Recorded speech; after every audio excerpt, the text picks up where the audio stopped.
Welcome back, dear viewers, and as we said in our introduction, we will be discussing now Nubia Museum in Aswan marks its inauguration, and to shed more light on this issue, we are delighted to be joined over the phone by Dr. Najiya Fanous, historian and researcher, and also former director of the Egyptian Museum. Good day, doctor. Good morning. Have a nice day.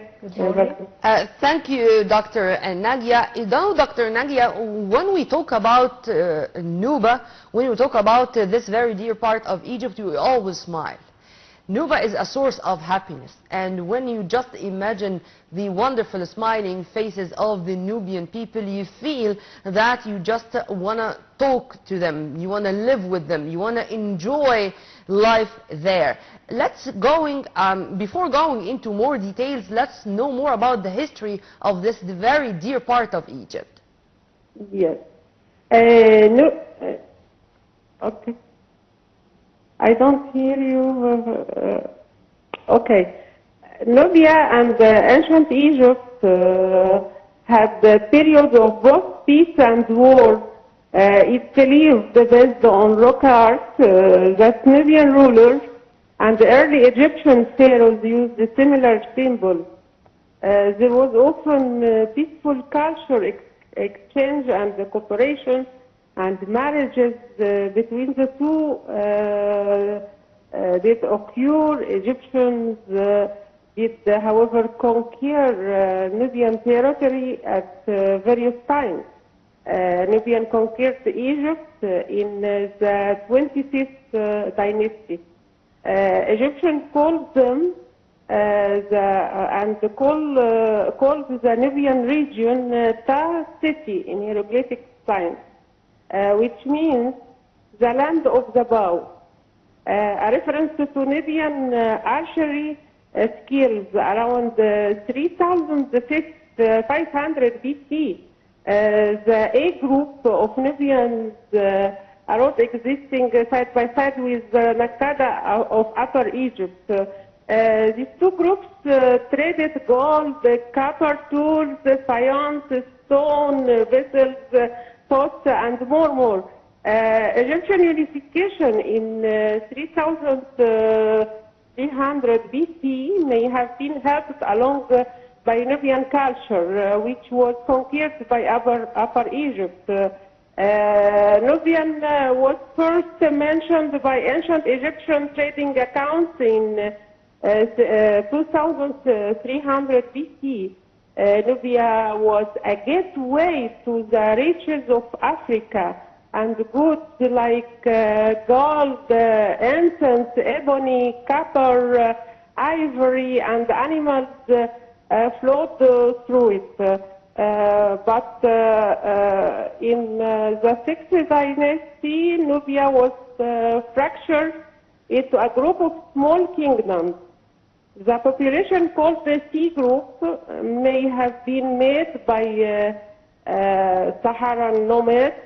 During the Middle Kingdom, Egypt began expanding into Nubian territory in order to control trade routes and to build a series of forts along the Nile.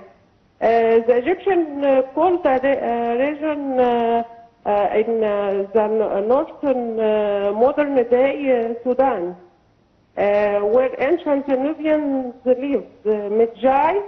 This name gradually began to reference people, not the region.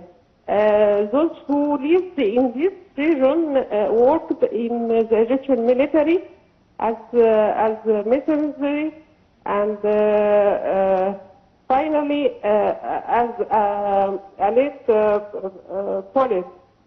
Some Egyptian pharaohs were of Nubian origin also, especially during the Kushite period, although they closely followed by usual Egyptian methods of governing.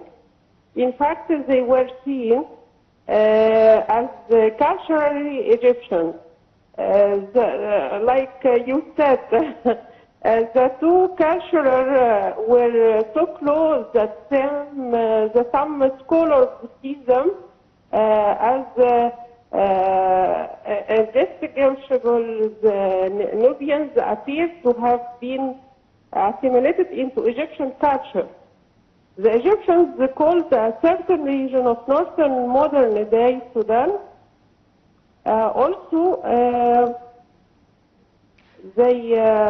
Nubians appear to have been assimilated into Egyptian culture also.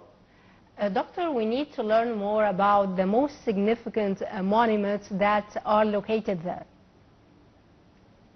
Yes, in 1959, the Egyptian and the Sudanese government,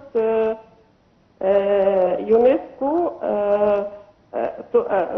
requested UNESCO to assist their countries in the protection of a few the damaged monuments and the sites. In 1960, the Director General of UNESCO launched an appeal to the member states for an international campaign to save the monuments of Nubia. We have a lot of monuments like the small temples of the Buddha, Cherkasy and the Tafa from the same period of Fela, the large temple of Kalabsha, built by Augustus to the local god Mandulis, the temple of Bethel Wali, also the rock temple of Ramses Adgar Hussein, the Dakka temple dating from the Ptolemaic time, the Roman period temple of Maharaka, a temple of Ramses II at Wadi Sibua, and all the temples built under the reign of Thutmose III and Amenophis II at Amada, situated south of Aswan. The rock temple of Der on the opposite right bank of the Nile, dating the period of Ramses II. A rock-cut chapel of Thutmose III, just north of the village of Kasr Ibrahim. This is an important political center in Roman times and later also. Yeah. The two rock temples also of Ramses II at Abu Simbel in the south of Aswan.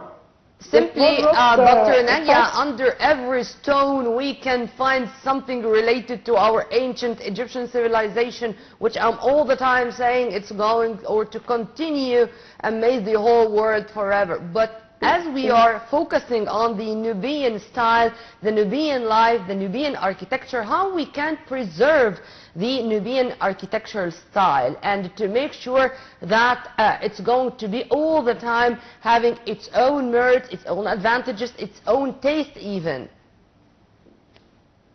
Yes.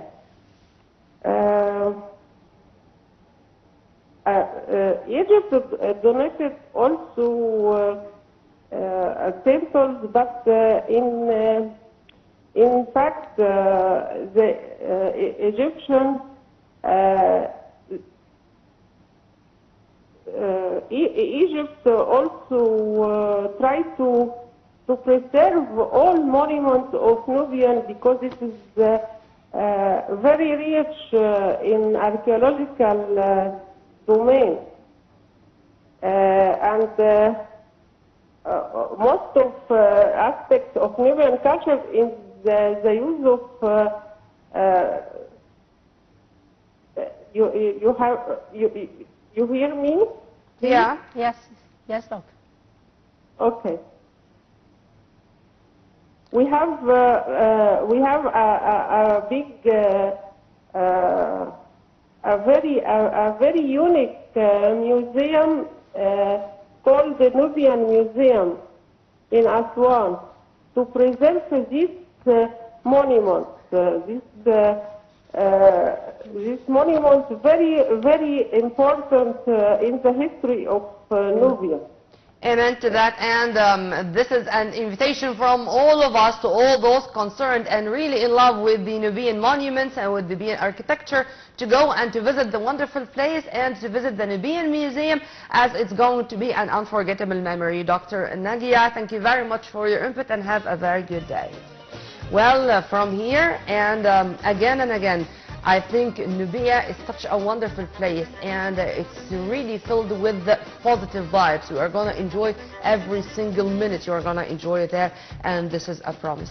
Well, next time, inshallah, I think we should go and pay a visit to this wonderful place. Yes, indeed, Nermeen. And by that, dear viewers, we come to the end of this edition of the Breakfast Show. I would like to thank so much my dear colleague, Nermeen Abdurrahman. Thank you, Nermeen. Always a pleasure to be with you on air, Basma. I really enjoyed my time. Thank you so much. And thank you so much, our dear viewers. And stay tuned for more on Nile TV International.